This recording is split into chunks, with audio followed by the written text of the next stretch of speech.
Mel Albin. I'm the host and the founder of the Jazz Confusion My Power name Hour. is Dion Parson, and I'm honored to share my passion of music with you, our listening audience, through my cultural heritage.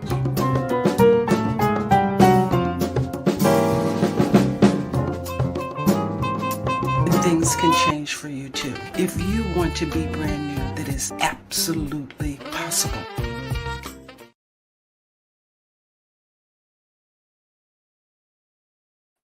Good evening, everybody, and welcome to another edition of the Jazz Confusion Power Hour. I'm your host, Mel Albin. I'm the founder of this show, and I think you're going to find that we have another excellent guest for you to listen to and enjoy their music tonight and get to know them more personally. The Power Hour has some of the best jazz and R&B and soul artists, and we play them music and kind of take you behind the mind to get to know more about how they create music, how they bring you the music that you love to hear. You get to hear not only their stories, but some of their current releases. And I think everyone who has not been on this show before, hasn't tuned in, I think you're in for a real treat. The Power Hour broadcasts weekly on the Source TV radio network. It's live and streaming in 4K and Dolby True HD, WTSN, Washington, D.C. Source is a nonprofit 501c3 radio station supporting not only jazz, but the Black minority micro business community. We help them build scale to get in finance radar and ultimately create and increase the generational transfer of wealth. It assists communities with equality and equity. So, again, we depend on listener contributions, artists who appear on our shows to mutually support each other, our sponsors, and that's to cover the cost of broadcasting. So any contributions are greatly appreciated. Remember, they're always tax deductible. The Power Hour has had over 125 amazing artists since its founding. And it's becoming very well known, and we've had some fabulous musicians. Some of the artists that we've had on the Power Hour have been Eric Roberson, Mesa, Brian Culbertson, Paul Brown, Raheem DeVaughn, Reagan Whiteside, Alex Harris, Greg Adams, Tom Brown, Costella, Kiko Mitsui, Kamasi Washington, Pieces of a Dream, Sheryl Crow, Reggie Merrickx, Philip Brandon, J.C. Soul, Billy Ocean, Annie Lennox, Dwelle, Costella, Marie Antoinette, Jay Brown, Yulia, Blake Aaron, Terry Wellman, Celine Johnson, Aaron Stevenson. We've had on the show Dion Parson, Tammy McCann, Jeff Beck, and Eric Burden, and Mavis Swanpool, Mickey Howard, and many more. So those are the kinds of guests that we have. It's the creme de la creme within the jazz, R&B, and soul genres, and tonight is no exception. I'm very excited about tonight's guest. I've followed her career for many years, because we bring you the very best in jazz, R&B, and soul, we're bringing you another spectacular guest from the jazz and jazz crossover world. From her debut album in 2011 called Crossing Over to her #1 Billboard charting 2022 album called Shine, she has impressed audiences around the globe in performances on the airwaves. She has a fresh image and a sound for today's contemporary jazz scene. 2021 Breakout Artist of the Year with 5 albums and multiple Billboard #1 hits to her credit. She has proven to be a mainstay in the field with an abundance of promise for the future as both a soloist and a collaborator. SmoothJazz.com Global wrote about her. One of her greatest contributions to smooth jazz is, along with compatriots Althea Renee and Reagan Whiteside, helping bring the music, magical sound of the flute back to the forefront. Her collaborations with artists featured on the Power Hour include performances and recordings with Jonathan Butler, James Lloyd, Blake Aaron, Adam Hawley, Greg Manning, Reagan Whiteside, Althea Renee, Jonathan Fritzen, Jazmin Ghent, and others. She has performed on the stages of Blues Alley, Seabreeze Jazz Festival, the Greater Hartford Festival of Jazz, the Catalina Island Jazz Tracks Festival, Montgomery Smooth Jazz Festival, and more. She hosts her own radio show on over 30 stations worldwide. Her latest single has been #1 on media-based jazz charts. So please welcome today's very special guest to our show, Kim Scott. Hello. Thank you Hi, for that Kim. wonderful introduction. It's so great to be here with you. Well, this is a treat for me. I've followed you for many years, and I've wanted to have you on the show, and we finally got around to it. Well, there you go. I know you've got a busy schedule, so I'd like to start off the show each week by asking the special guest to tell everybody what's cooking, what's going on for the rest of 2024, and what's new in 2025. Yeah, of course. What's cooking? So new music is cooking. I have a new single coming out in October that I'm super excited about. I co-wrote it with Greg Manning. We're going back around to do, a hit again together, and it's called Freedom. Super excited because it's such a new sound that we're introducing to jazz radio. It's going to be a really cool jazz fusion number. So that's October 4th. People can pre-save the single right now if they want to go and grab it. But also I'm finishing up my 6th album. The album is titled Living It Up, and I'm super excited about that. Releasing that in February. So lots of things to be excited about, in addition to all the great performance dates I have coming up. I'm so blessed to have some amazing stages that I'll be hitting this touring season all the way through 25. That's wonderful. I can't wait to hear your newest coming out next month. And we'll be sure to play it on our station because you're in our daily playlist every day. So people can always hear your music. Okay? Thank you so much.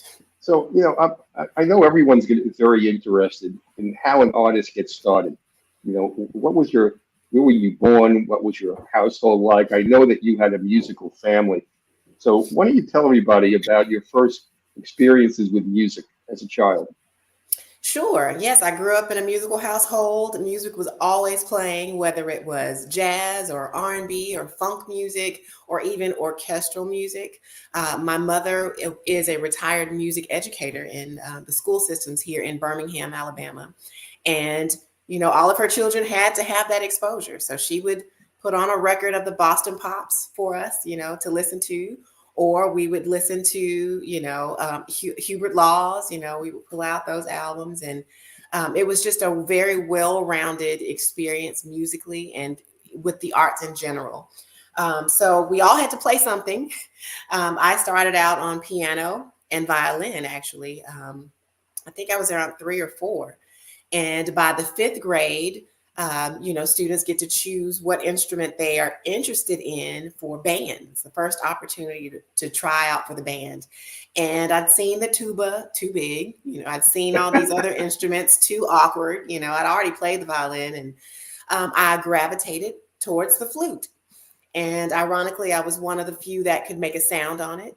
And because of that, and because it was so shiny and so tiny, and I thought, you sign me up.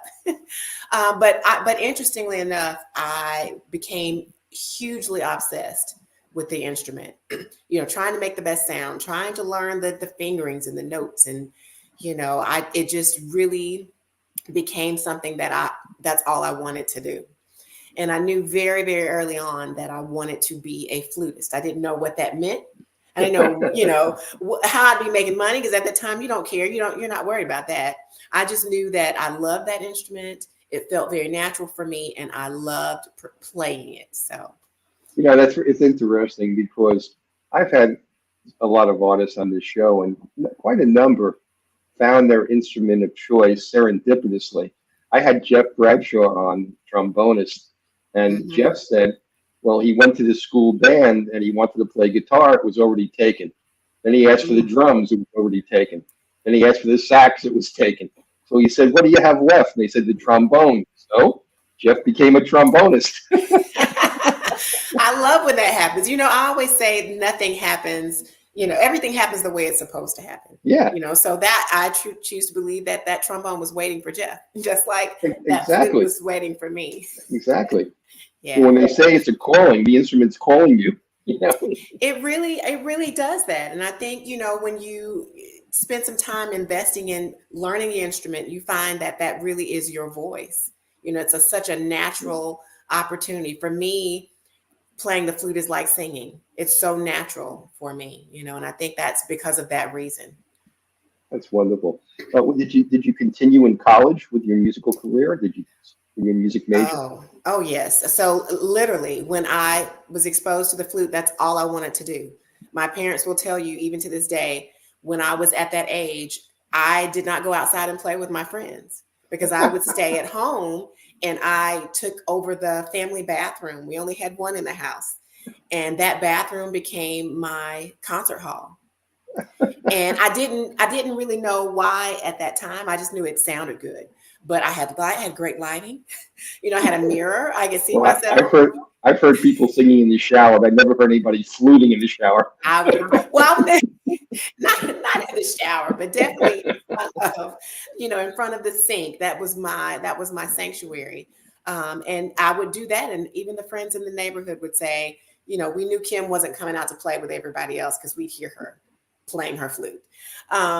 But yeah, that's all I wanted to do. And that's all they encouraged me to do it. It wasn't like it was weird or, go out there and play with those kids. It was like, wow, she really has a passion for this. Well, in college, you pursued music. You played the flute in the college orchestra or band. Tell us a little bit about that. I did. Yeah. So I ended up in middle school wanting to major in music. I wanted to prepare to be a music major in college. So my mother and father actually sent me to a fine arts school in Birmingham to prepare me for that. So I ended up going to the Alabama School of Fine Arts. It's like the famed school in Birmingham. I know. I've heard of it. Yeah. So I took flute lessons. I played in the orchestra. I did a lot of things I wouldn't have normally had the opportunity to do. And that set me up to get visibility at, all the colleges with other professors, flute professors. So I ended up getting full rides to go to undergrad and graduate school to study flute. And I studied flute performance in classical music because that is what I wanted to do. I wanted to be a soloist classically and to play in the symphony. That was my goal. I had not ever wanted to play jazz back in the day. I just loved it. So all of my degrees, my undergraduate is in classical flute performance. My master's is in classical flute performance and also music pedagogy. So I've always followed that track. Yeah, I guess the only thing I'd like to hear a little bit more about is why jazz? If you were classically trained, why jazz? Why not gospel or country? Yeah, that's a great question. So I taught for quite a few years, but around 2010, I was 10 years into teaching. And, teachers have the summers off. I always wanted to find ways to be innovative and not be stagnant during that time, to still be a learner. And I was listening to the radio in 2010, jazz radio, and I wasn't hearing a lot of flute. I was like, what's up with that? I know there's jazz flutists out there. I was a fan of Bobby Humphrey and Dave Valentine and all of those guys. And I'm like, why are they not playing Nestor Torres on the radio? So I started investigating that, and I was like, well, maybe it's because they are looking for a new sound or something that has even more relevance in the time, maybe a different fusion of sorts, or just a different character. So I took a couple of cover tunes and I jazzed them up and I recorded them on YouTube, put them out to friends, and the feedback was like, oh my gosh, we've not heard anything like this. And it took years for me to realize that it was because of my classical technique and sound mixed with this funky jazz, idiom that was the new, like, ooh, that's kind of cool. So I started putting more music out, ended up, putting myself out there for performance, a jazz festival. The audiences liked it. One of the artists on the show liked it and kind of took me under his wing and taught me, here's how to form a band. Here's how to study the music business and you maybe get yourself ready for doing something like this. So, many things were set in motion. And eventually, I put myself out there and decided to make a record, and the rest is kind of history. So you never had anyone mentor you as you were moving to jazz and classical? No, you know what? It is really a blessing from God, because I think with the development of my ear from the classical training and the exposure from my musical family, we were always singing and playing instruments together and playing music by ear. I didn't know that was a thing, that a lot of musicians couldn't do that, but all of those things mixed together put me at an advantage to pick up jazz, really, really easily. And then once I decided to commit to it, I did study, because I am an educator. I know the importance of actually getting out there and studying jazz theory and studying chord progressions and doing a lot of listening. So it's not like I took advantage of it and just winged it, That's not me. I really took it seriously because I wanted to be a voice for flutists in this industry, and I wanted to represent them well. So I knew I had to come out there with my game face on. Well, that's unusual in itself, because many of the artists I've had on the show have had mentors as they moved from classical into jazz. And so, you did on your own, which is kind of good in a way, because that way your sound is unique. It doesn't pattern after anyone. Who were your early musical influences in jazz? Who were they? Well, starting out, I listened a lot to big band music, because to me, big band has that mix of classical, and jazz standard style. I could pull out a chart, and read the charts and read the chord changes. So, Dizzy Gillespie and Louis Armstrong, love that kind of stuff.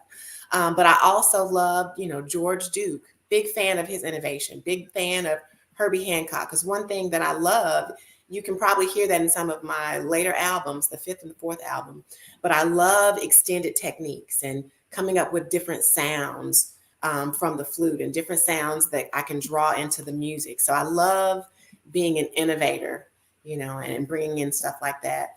I love vocalists. As I said earlier, to me, playing the flute is a lot like singing. It's a very natural instrument, from how you produce the sound, how you hold the instrument. So I fell in love with, vocalists like Shirley Horn, one of my absolute favorite singers of all time. So one thing that I like to do is listen to all different types of musicians. I don't listen to a lot of flutists. I have, lots of flutists that I like, but because I want to have my own sound, I try not to, get those sounds in my ears. I like to champion them and celebrate them for their sounds, but I like to draw from a whole lot of other resources and sounds and experiences.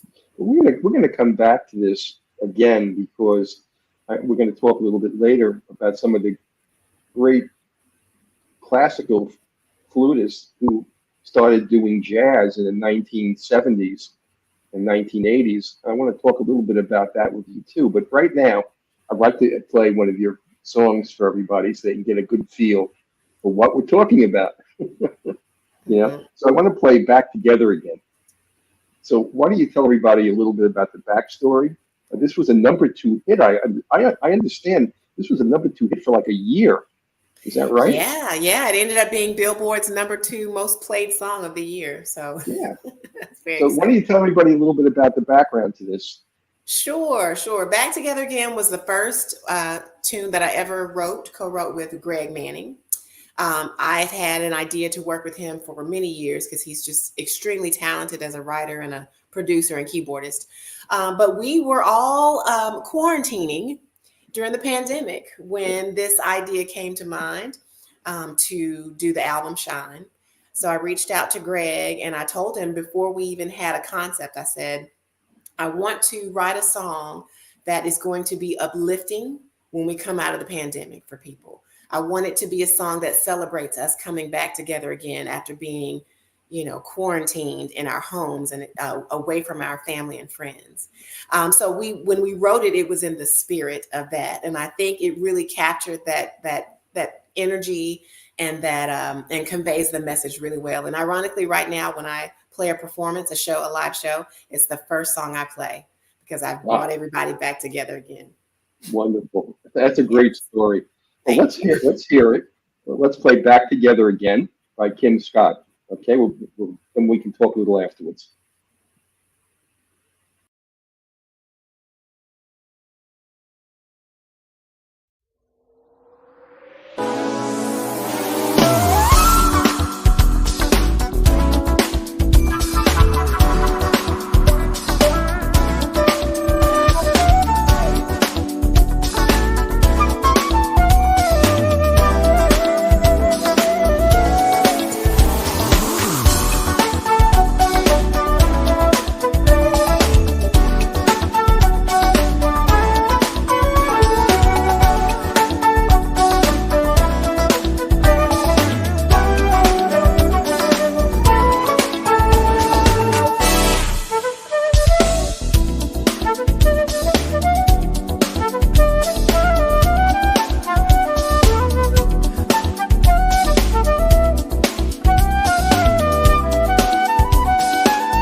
Oh, that was just beautiful. You have somebody listening in. One second. Let's go one more time.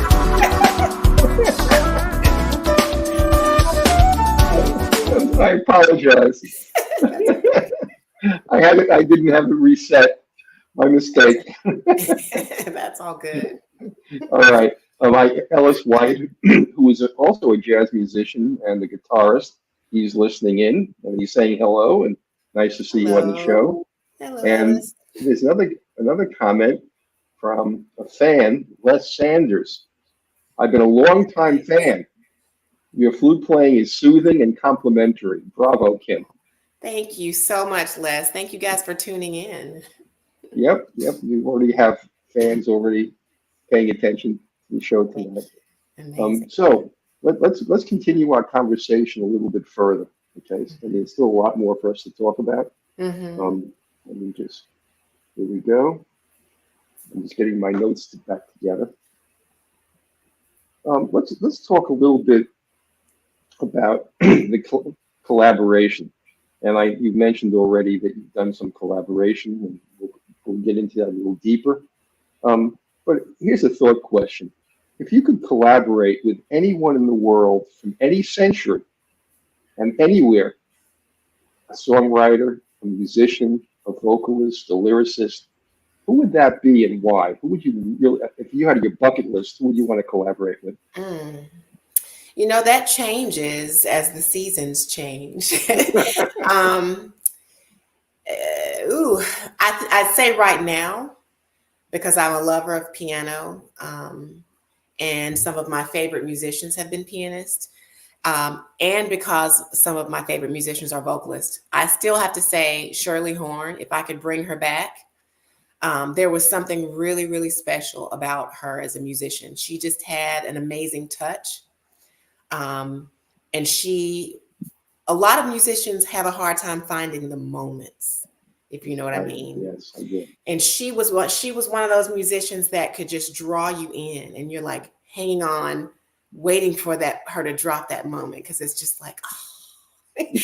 I love that. So for that reason, I would have loved to put flute on a project with her, because I'm a stickler too for finding those sweet spots and really creating an experience in the music. Also, I love Keiko Matsui. I really love what she's doing right now. I think she's very innovative. I think her sound is evolving and her style is evolving. And I think that our styles would complement each other really well right now. So that's kind of where I am right now.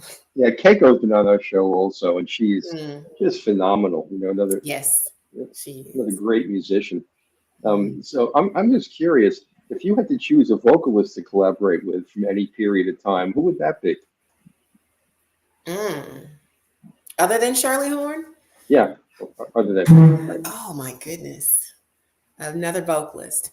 Well, you know what? I've already collaborated with him, but I'd love to do it again and have him sing on the project, because when I collaborated with him, he only played guitar. So Jonathan Butler. Oh yeah, I love the spirit of his voice, and I love his accent, and something about that accent and his style of music with flute. It's very world music.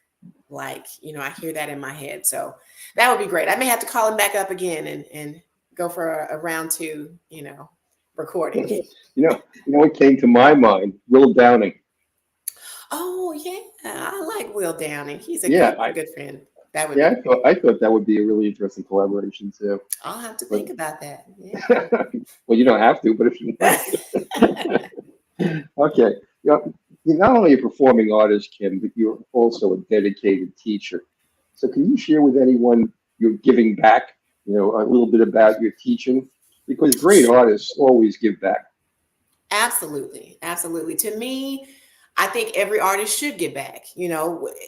For 99.9% of us, I'm sure we're doing what we're doing because we were exposed to a teacher who saw a talent or a gift or inspired us to, hey, pick up this instrument. Hey, and I think it's important that we pay it forward, but also that we help that next generation of musicians, go further than we did.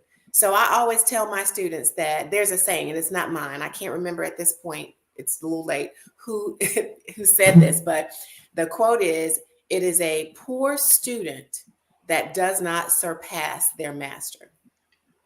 This is very funny. I've been a university professor for a great part of my life in graduate school. And I always tell my students, if you don't do better than I did, it's not your failure, it's my failure. It's my yes, absolutely. That's exactly the vein that I teach in. We get all this experience and we have all these amazing moments for what? It's not just for ourselves. We are performing to share it with the world. So we should share our gifts and our talents with that younger generation. So I've been an educator since 2000. For 19 years, I was chairing the music department at the Alabama School of Fine Arts. And the last 5.5, or this is my 6th year now as a full-time administrator at the school. So now I'm kind of over one of the directors over the whole school. But I still teach flute. And when I took the job as an administrator, I told them, I'll take it, but I'm not going to stop teaching flute. That's my gift. That's what I'm supposed to share, and I teach it for free. That's really? Wow, yes. That's great. That's wonderful. I love it that much. That's a wonderful thing to hear. Let's talk a little bit about your music that you've created over time.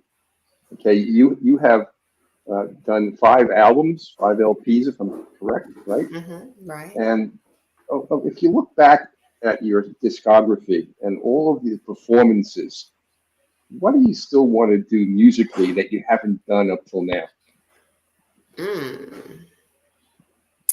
I would like to do more on the production side, like, actually get into the software and learning to engineer the record, or learning to engineer at least my parts. I want to write more and sing more.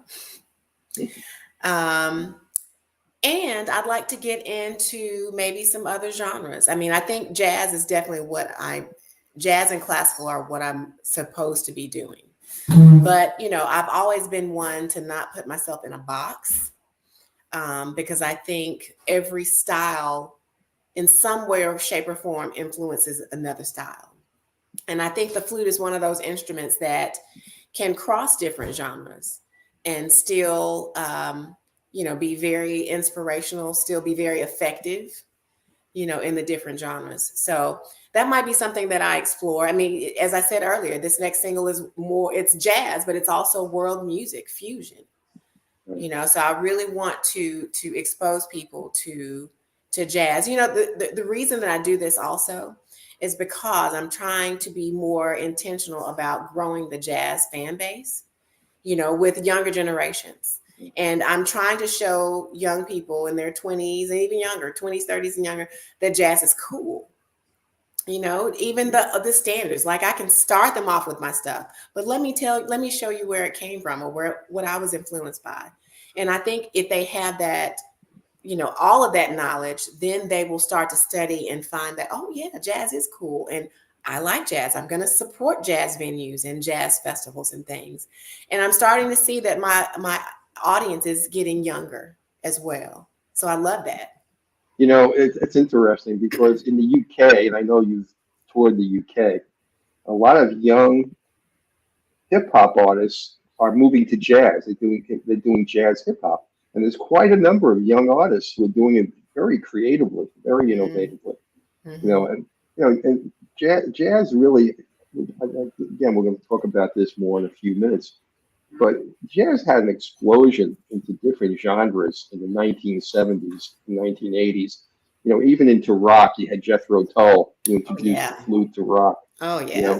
So the flute has been an exotic instrument. So only in the past 50 years has it really been brought into different genres. Mm-hmm. So I want to talk a little bit about that. But I guess I want to play more of your music for everybody so they can hear more of your wonderful work. I want to play "Take It to the Rink" as our next song. And my question is, where did that name come from? It's a great question. So when I wrote the melody and the hook to this, I was actually driving in the car. And I was like, oh, wow, that really feels like and reminds me of some of the music that I listened to at the skating rink when my dad would take me skating back in the day. You know, there was just nothing about, I don't know if you skated, but it was that groove. Yes, I did. When I was a kid, I did. So, yeah, so that reminded me of that. And I was like, I have the perfect name for this song. And that's how I came up with it. I just remember when I was at the skating rink, they had an organ playing all the time. Oh, wow. Yeah, they had they had an organist, and he played all kinds of music. Yeah, a little different. I was raised on Long Island, so everything was always a little strange up there. So, okay, so let's Take It to the Ring, okay? Awesome. This is by Kim Scott. I think you're going to really enjoy this.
Wonderful. Yeah, you rock it out there.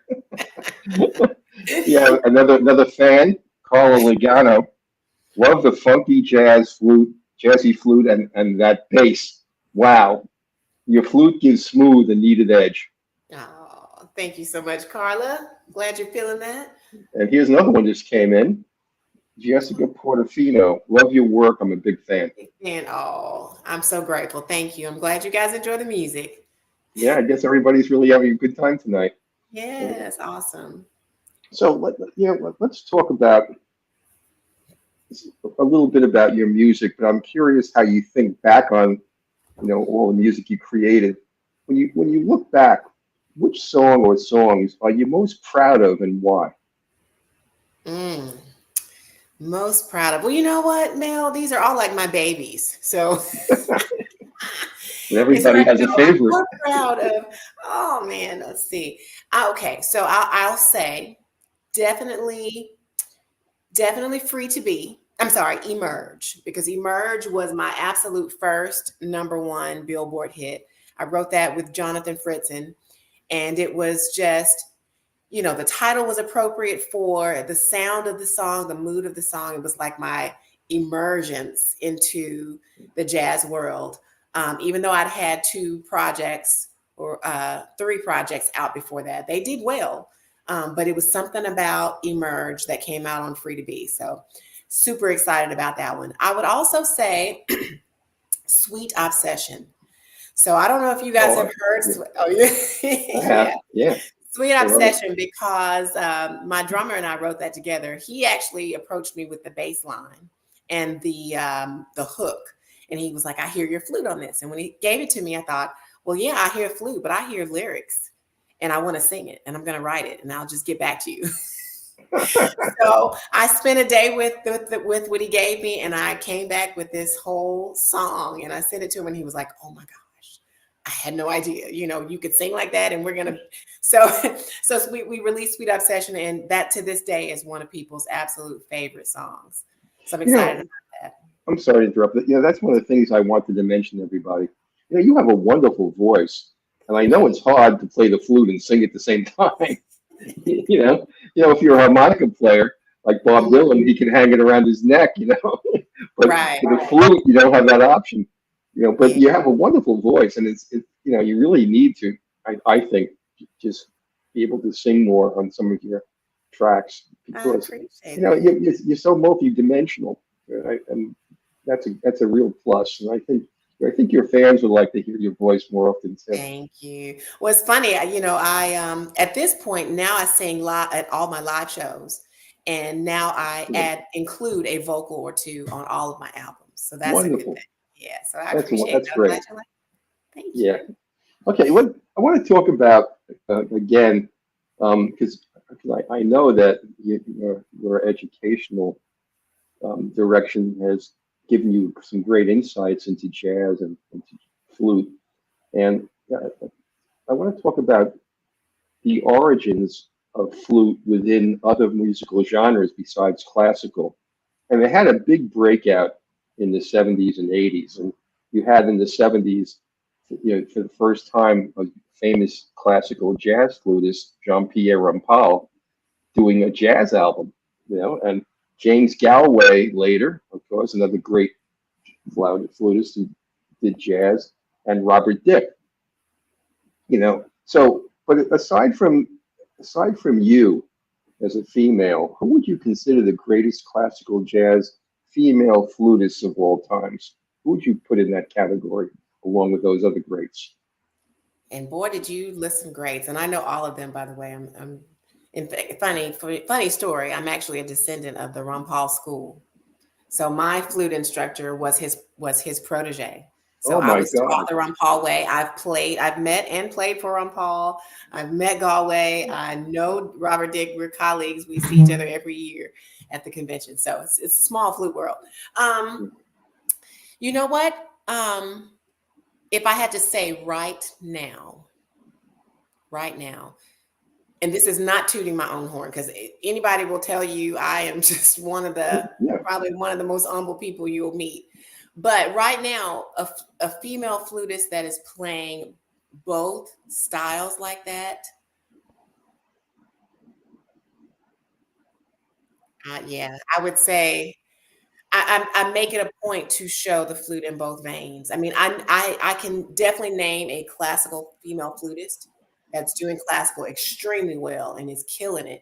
I can definitely name, like I think Althea is killing it, as a pioneer in jazz flute.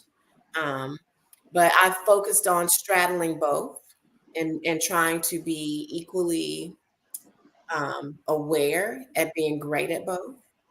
And I try to put both styles in my sound, in my music. You know, So, okay, go ahead. I'm sorry. Go ahead. so it's hard to find somebody else that's doing it that way. That's what I'm trying to Well, articulate. I knew that. That's why I asked the question. Besides you, is there Okay. anybody else who's straddling both classical and jazz who's a female artist? And because Not right now. I don't know of any. That's why I was asking you. No, not right now. Yeah, Not right that's now. interesting. Yeah. There are some that play classical and jazz well, but they aren't making records. They aren't putting music out there. And I just know that because I know them. And I'm always encouraging them to get out there. I'm encouraging all the flutists, who have that gift and that talent. I'm like, y'all, come on. There's room for all of us, at the table. And the world needs to hear more flute.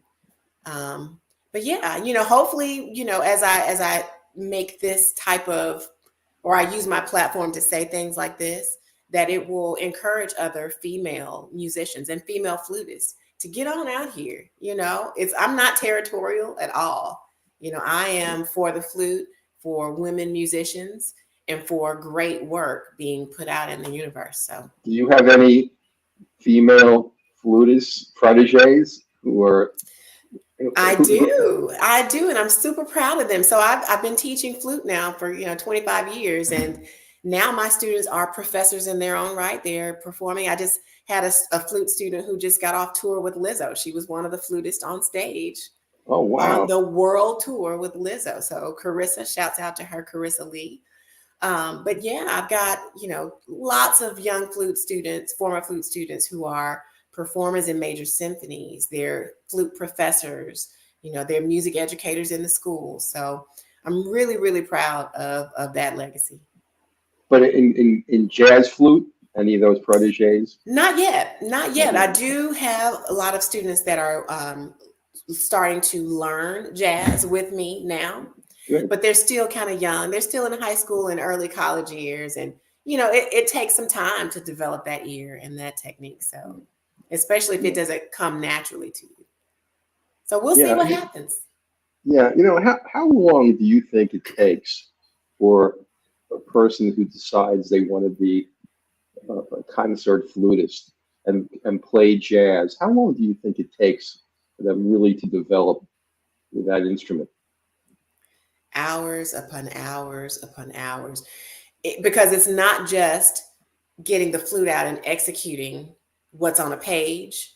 It's as much about developing your ear as anything. Like from early on, you have got to get the style and the groove and the harmonies in your ear before you can even approach it on your instrument.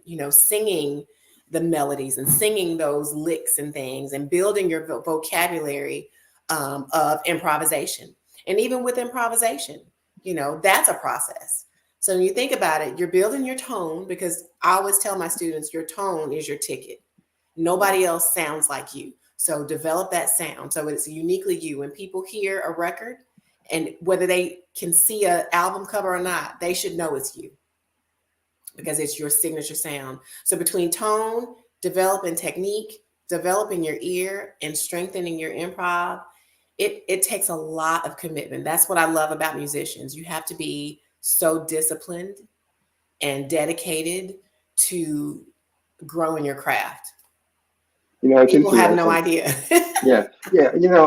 I've said this on many of my shows. I hate to be redundant, but it always resonated with me. Miles Davis said, "It's never about the note.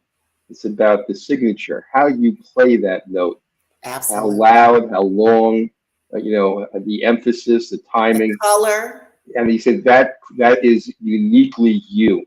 It's not the note. It's the person that plays the note and makes the lot Absolutely. live. Yeah. Words of wisdom. Yeah. Yeah. Well, Miles is the person to get wisdom from. Absolutely. Absolutely. I have a lot more questions to ask you tonight, but I want you to tell everybody, what would you want them to know about what it takes to become a successful artist in the world today? You know what? It takes a lot. It takes a lot more than just playing. I can tell you that. And that's something that I speak to other musicians and people who want to break out in the business about a lot. Because the business is so tricky and it changes every year that you have to be on your game professionally about the business side. I could practice my flute all day, all night, and be the most amazing player in the world.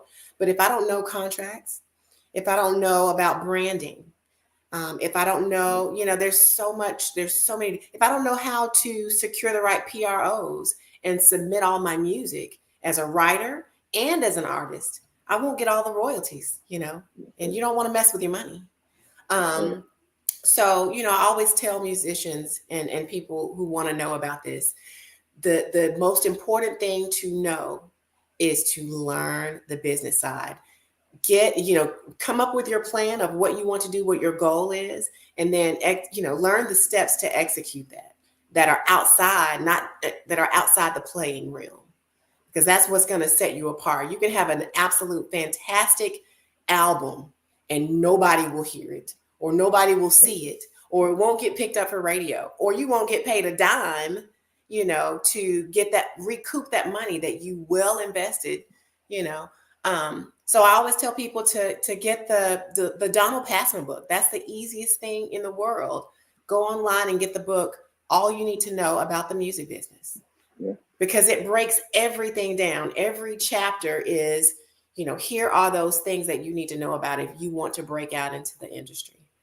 There was a time, and before 2000, and this is a few years before you started becoming professionally recognized. It was a time when record labels and FM radio determined who got airtime and who got to be well known. And within the record labels, you had A&R, the artists and repertoire, and they would build your brand. They would put you on radio shows. They would send you on the road with acts that were well established. They told you how to dress. They chose your music for you, what was going to be put out there. So you had professionals who were deeply embedded in the industry, for better or for worse, developing artists, like the Jackson 5, and in the heyday of, Motown. And now the problem is artists don't realize how important the business side is. They just don't get it a lot of times. And, they keep, chasing their own tail, thinking that somebody somewhere is going to recognize them, and it doesn't work that way anymore. And you got to build a team. and so team building, branding, you mentioned that, it's simple things like when you create a website or social media, what is your logo like? It sounds simple, but how does it reflect you as a musician? So, the whole thing, the whole notion of branding and marketing and advertising and using social media to drive people to your website, it's something that takes so much work. And if you don't build a team, it's rare to do it yourself. Brian Culbertson, who's been on my show, may be the exception to the rule. I know he has a team, but Brian has 2 festivals. He's a master performer. He does all his own. He doesn't do his lighting, but he lays out the lighting. For what he wants. He's a consummate entertainer, and and not only a great musician. He plays like 7 or 8 or 9 instruments too. So like Prince. But Brian's a rarity. I admire him so much, not only for his musical talent, but his business acumen. He started this thing called the Hang when COVID came around and the pandemic came around, and he started out and he got a lot of his fans to create music with him, and he put them as executive producers on his song. Yeah. Mhm. So, I mean, this, if you're not, Mesa, you should be Mesa's Kitchen, another person Yeah. I really admire, a friend. And, I think, Kim, that the wisdom you just gave out is really important, that the business side cannot be lost in the shuffle. I agree. And I like the point that you brought up as well. And yeah, you have to have a team. In this industry, you can't do it by yourself. You No. don't know everything, and you have to take good feedback and make adjustments where you can improve. And, thank God I have a great team, people with me. So I don't do it by myself. No, and people don't realize what goes into the production of a song. Right. You just don't go to the studio and sing and it's over. Then there's post-production. And Right. during the recording of a song, you might do 20, 30 takes, and then in post-production, a good engineer and a good producer will be able to bring out the best of that song. And then it has to be mixed and mastered. And typically it goes to another set of hands, Yeah. who know how to turn it into commercial value. So, it's the team you're talking about is so necessary, to be able to build it. So I want to use your perspective on that. I'm glad you shared that with everybody. You've released 5 LPs. And when you look back at your discography and all your performances, what do you still want to do musically that you haven't done? That I have not done. Yeah, that you haven't done. I have not performed in Paris. And yeah, I'd love to perform in Europe. I've done, so many places around the globe, and I would love to go to Japan. I have lots of fans apparently in Japan and Europe, and I'm trying to get out there. So if anybody's listening, and venues or promoters out there, people are always reaching out to us about, I don't know why Japan's not on your tour dates. So that would be a big one for me. I have a lot of Japanese listeners to my shows and my station. I have a lot of listeners from Japan, Australia, Canada, and India. And I have just a lot of them just love American jazz artists. Let's play one more of your songs. I'm enjoying this evening with you so much, but I want to play a current hit that I just love, Like Butter. So it's been #1 on Mediabase and other charts. And so why don't you tell everybody a little bit about what's behind Like Butter? Yes. So I always wanted to work with Michael Broning. I think he's a brilliant writer and producer. He normally works with other, tripping and rhythm artists, but I reached out, he agreed. And the approach we took was that he sent me a groove. So the groove is like the rhythm section, the piano, the bass, the guitar, and the keys. And there was no melody. There was only a couple of bars of groove. And immediately, I'm talking about divine. And as soon as I heard it, I started singing the melody and the hook. And it's funny, I even called my son down from his room because he's my little listener in real time. I played it for him and he was like, I think that's a hit. So it stuck and I sent it to Michael and he was like, yeah, don't change a thing. Just record your ideas, send it to me. Did that. He was like, don't change a thing. I'm going to send you a track to go record it at the studio. So, and then I came up with, well, I'd love to have, Jeff Ryan, because he's an amazing talent. I'd performed live with Jeff before. And I knew he had the right oomph, for the sound and the groove that I was feeling. And he killed it, of course. And once we finished it, I was like trying to come up with titles. Sometimes the titles come to me on the front end, and sometimes it's not until the song is done. So the song is done, and I'm like, I'm trying to come up with a title that, shows how smooth this song is, because it's just so smooth and so rich, man. It's like butter. Duh. And that's how I got the name. I was like, I can't find a better description, a better phrase to describe this tune. So that's what I went with. Yeah, you've worked with a number of people that I've had on my show. You worked with Blake Aaron, and you have a lot of admirers who are fellow musicians. Believe me, they always rave about you. Oh, so I appreciate so let's play Like Butter. smooth and soft. And Let's rich. play Like Butter for everybody, okay? And All right. this is Kim Scott's new hit that's out there right now, Like Butter.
Oh, Kim, that's on my station every day, but I play it myself.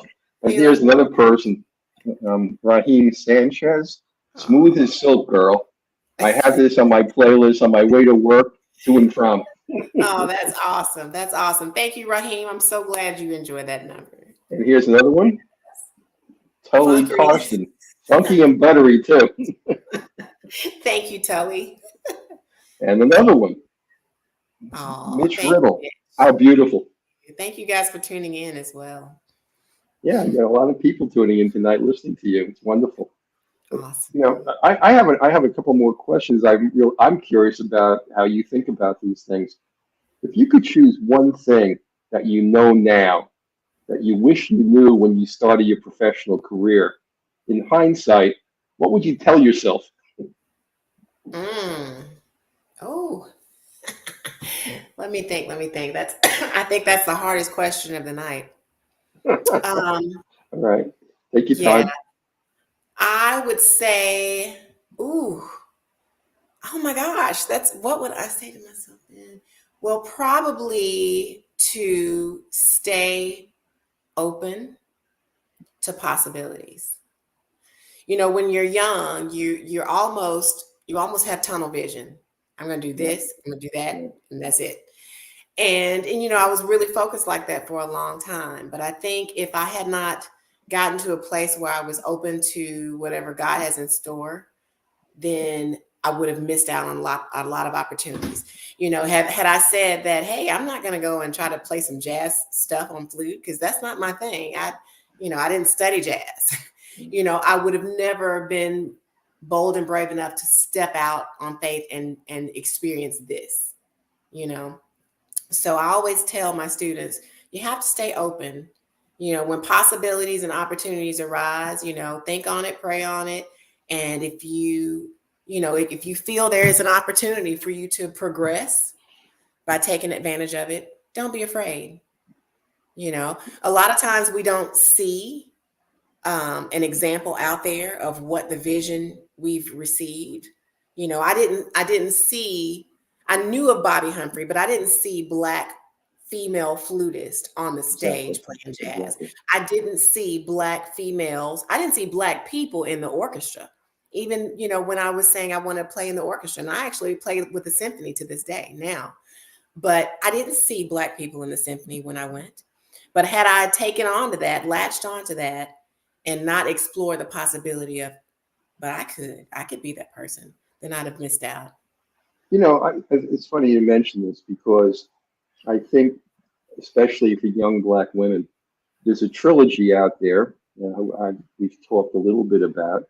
It's Hmm. you and Reagan Whiteside and Althea Renee, Hmm. and she'll be on the Power Hour with us in November, I hope. And the three of you had a number one hit in "I'm Every Woman," and Hmm. I think that's your third number one. But what really struck me was first, there are three well-known flutists who are Black women. And and that in itself is such an important thing for young women, to know that you can play an instrument like the flute, and you can have a place within the classical or jazz community. So I'm curious about when I look at all three of you as phenomenal artists, how would you define your unique style today within this group of prestigious flute players? What makes you? I know you talked about classical and jazz, and that's one of your unique Hmm. points, in your development. But what else is it about your style that separates you from other female flutists of your era? That's a good question. First, shouts out to Althea and Reagan. I have so much respect for both of them and what they are doing for women musicians and flutists in the industry. And it was a pleasure to work with them on that tune.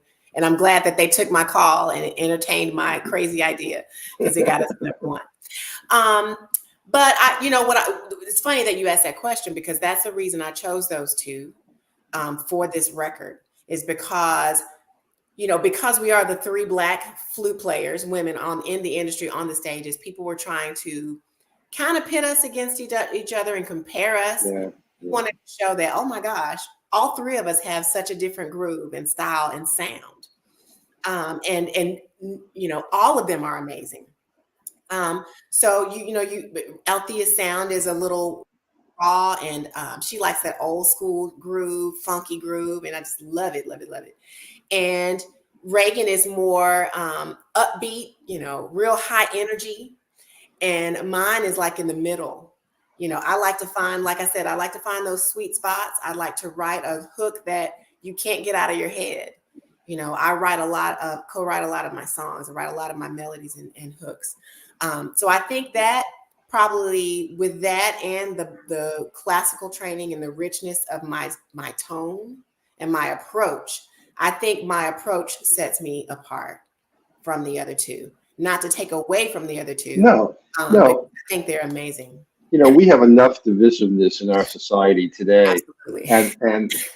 And I say viva the similarities, and how complementary you all are together. Rather than emphasizing the differences, let's look at the complementary styles. Exactly. And that's the beauty of collaboration. I mean, that's why we play music in the first place, to create and collaborate and draw energy and give energy with other musicians. So I knew bringing the three of them together was going to highlight each of our strengths, but also strengthen the overall concept of that album. And that's just what it did. Wonderful. I'm glad we've had a chance to talk about that too. Thank you. I want to spend a little time talking about you as a songwriter. Everybody has a different process for writing songs, and even a songwriter may approach songs differently at different times. But I'm just curious, a lot of times an artist, like you mentioned, you got some raw notes, a couple of verses in one of your songs, and you built around it and developed it.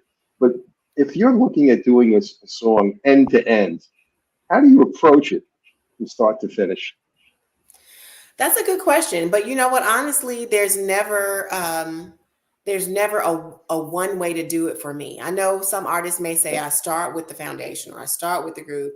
And to me, I draw my inspirations from different things. Like sometimes I'll hear the groove first and I will try to capture that in my recording software. And I'll lay that out and then the melody will come. But a lot of times, because I play a melody instrument, the melody and the hook comes to me first. And for me, it's a real organic process. I don't want it to be, I'm going to sit down at this computer. I'm going to, type this out and play this out. I like it to be, I'm driving in the car and this melody comes and I have to grab my cell phone and record it so I don't forget it. And there are tons of, things in my phone just like that. And I have to go back. And it's funny, when I finish a record, I can go back and go, oh my gosh, it started with these 8 bars on, June 5th, 19, whatever. Melodies come in the middle of the night. Sometimes I'm asleep and I have to wake up and grab the phone. So it's hard to say there's a one process for me. Yeah. But that's usually how it happens. Do you ever play the piano and develop melody? Yeah, I do. Not as much as I used to, because my office at where I work no longer has a piano in it. I'm not chair of the music department anymore. But I do still play piano. I love playing piano. But again, since the flute is a melodic instrument, there are a lot of things that I can play on my flute that I would play on the piano anyway. I just can't do harmony. When you have a song that you've just written end to end and you perform it in the studio, are you very involved in post-production?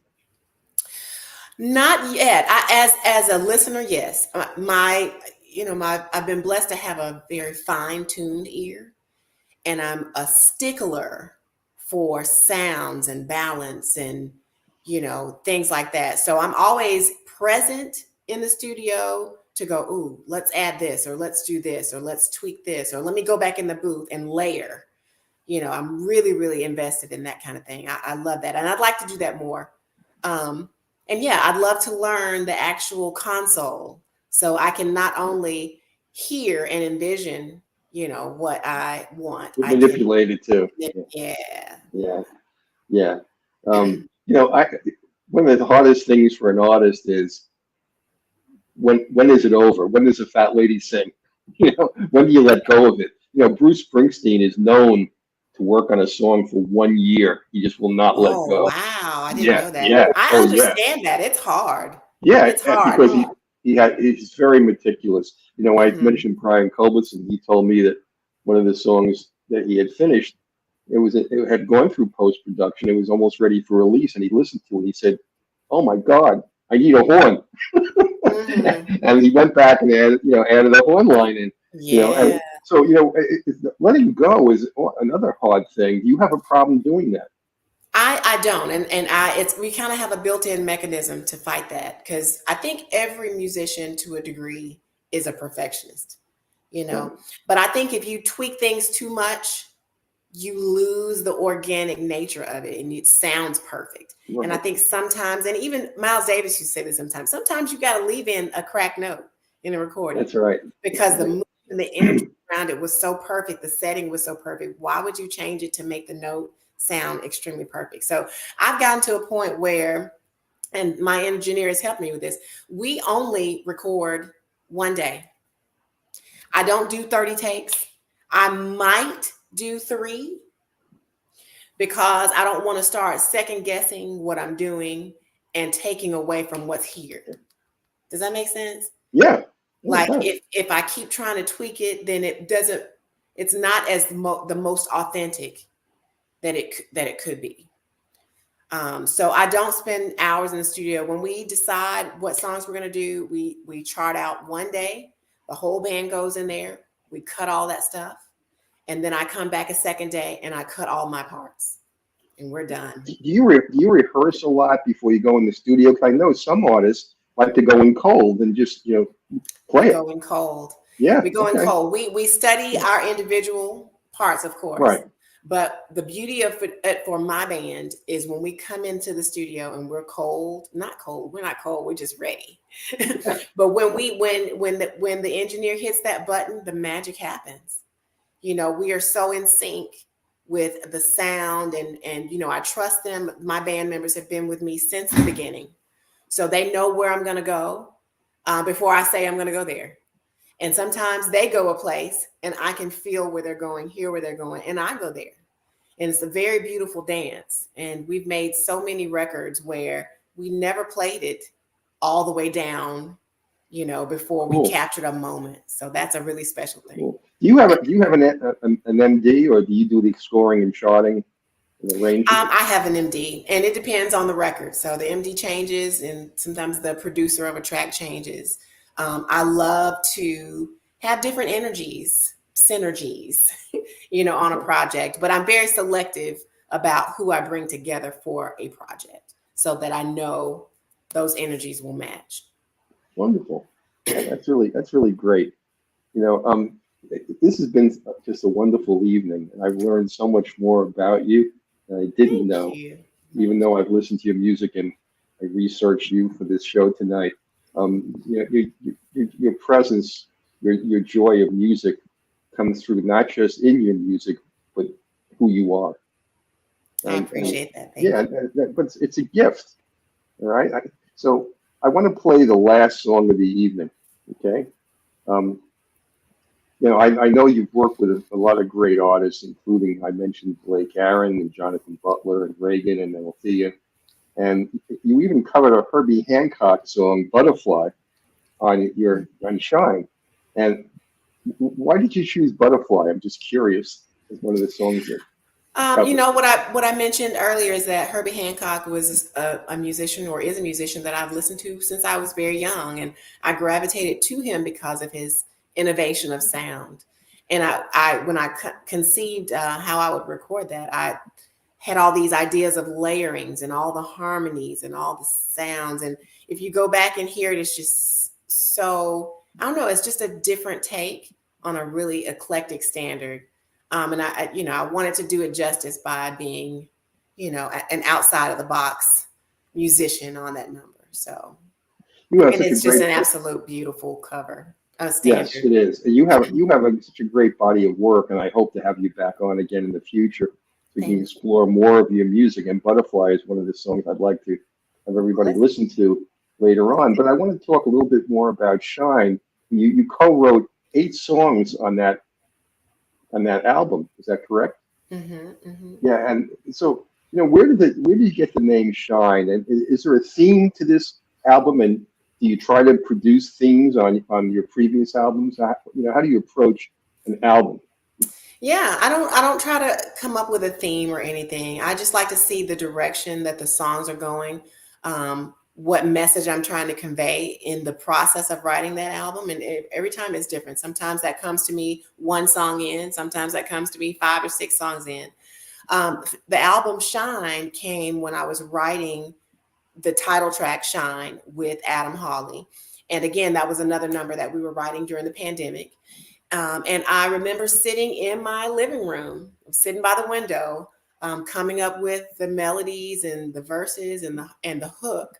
And when I wrote the hook, I thought, oh, wow, that just makes it elevates your mood automatically. And at that time, I didn't even think about singing the word shine in it. It was just and space. And once I got to the end of it, I thought, ooh, this is going to enlighten people. This is going to be a bright light in people's life. I want them to shine their light. Shine. That's it. Shine. It was that moment again. So once I came up with the title, I thought I have to put that word in the song somewhere. And that's when I decided to sing the word shine and layer it. It just sticks out. And it's funny, every time I play it in concert, I look out in the audience and people are saying that, singing shine, and their faces are just so bright. And I always remind them, I wrote this song to remind you to shine your light. It's funny because, some of the things that you're saying resonates with me as a listener to music. I don't play an instrument, but I have a good ear when I listen to music. And one of the things that I've noticed in a lot of your music is not what you play, it's what you don't play. It's the space that that was another thing I think that Miles Davis had talked about, that it's the notes you don't play that make the music great. And it reminds me of sometimes of the movie Amadeus, where after I think Mozart did Don Giovanni, and Salieri, who was his mentor, or at least supported Mozart. Afterwards, he asked Salieri what he thought, and he said, too many notes. Mm-hmm. And Mozart said, oh, okay, which one should I take out? That's funny. I remember that. Remember that? I do remember that. And so true. So true. But it's hard. It's hard to understand that sometimes what you don't play makes the song better. It makes Absolutely. it, So, that's why I've enjoyed talking to you, because a lot of the things that I think about, you obviously think about all the time as a musician. So let's play Shine for everybody. This is Kim Scott Shine, shining a light on everybody. All right.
Oh, that is just beautiful, beautiful song. Thank you You so know, much. you have a couple of comments here of all the wonderful songs you shared tonight. This for me is the most melodic and most beautiful.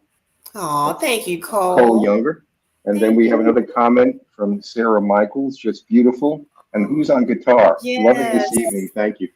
Thank you, Sarah. That is Blake Aaron on guitar. He's one of my label mates on Innervision Records. Amazing talent. He's got lots of records too. So if you like him, check him out. Wonderful. Well, we're running over time, and I want to thank you so much. This has been a wonderful show for me, and I've enjoyed having you on, and I hope to have you back again. Why don't you tell everybody briefly how they can get your music and how they can become a fan and join, your website and YouTube channel, and I wanted to mention that you have your own radio show and talk a Yeah. little bit about that, but we'll have to do that next We'll time. do it next time. Yeah. So go ahead, Yeah. tell everybody. So yeah, the easiest thing, because I'm on social media everywhere, the easiest place to find all of my links is on my website, kimscottmusic.com. If you go there, you can scroll to the bottom. All of my social media handles are there. So you can click on one after the other and follow me on all of my channels, from TikTok to Instagram, Facebook, YouTube. I have Spotify channel as well as Pandora. So yes, you can also subscribe to my newsletter on the website by putting your email address in. Towards the bottom of the screen, there will be placement for that. And I cannot leave without saying, you can pre-order the new single Freedom right now. So as soon as you get on my website, kimscottmusic.com, there is a link on the homepage that will take you directly to pre-order from wherever you order your music. All the links are there. So I'm just excited. Thank you again for having me, Mel. Thank you to all of your listeners and followers who chimed in tonight. And I just really am super grateful. Thank you. Wonderful. It's been a wonderful evening. And stick around after so we can chat for a minute. And I want to thank everybody for tuning in tonight. We had 164,011 listeners tonight tuning in just to this station. So, wow. You got a lot of fans out there. That's great. Thank you. Your music. So thanks again, Kim, and I definitely would like to have you back again. I would love that. Thank you very much. You're welcome. Good night. Well, it was a wonderful, wonderful evening, and we have another great artist for you next week. We have Nails Jipner, who is one of the greats in jazz, and you're going to love listening to his music and hearing more about him. So I want to thank everybody for tuning in and for listening to the Jazz Confusion Power Hour. I'm Mel Albin, inviting you all to return next week and listen to the Source TV Radio Network during the week, and you'll hear some great jazz and jazz music all day long, 24/7. Good night, everybody.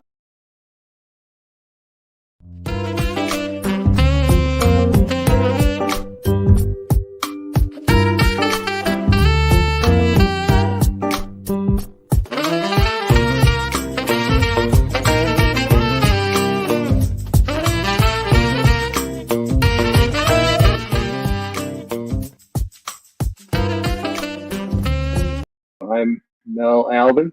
I'm the host and the founder of the Jazz Confusion Power Hour. My name is Dion Parson, and I'm honored to share my passion of music with you, our listening audience, through my cultural heritage.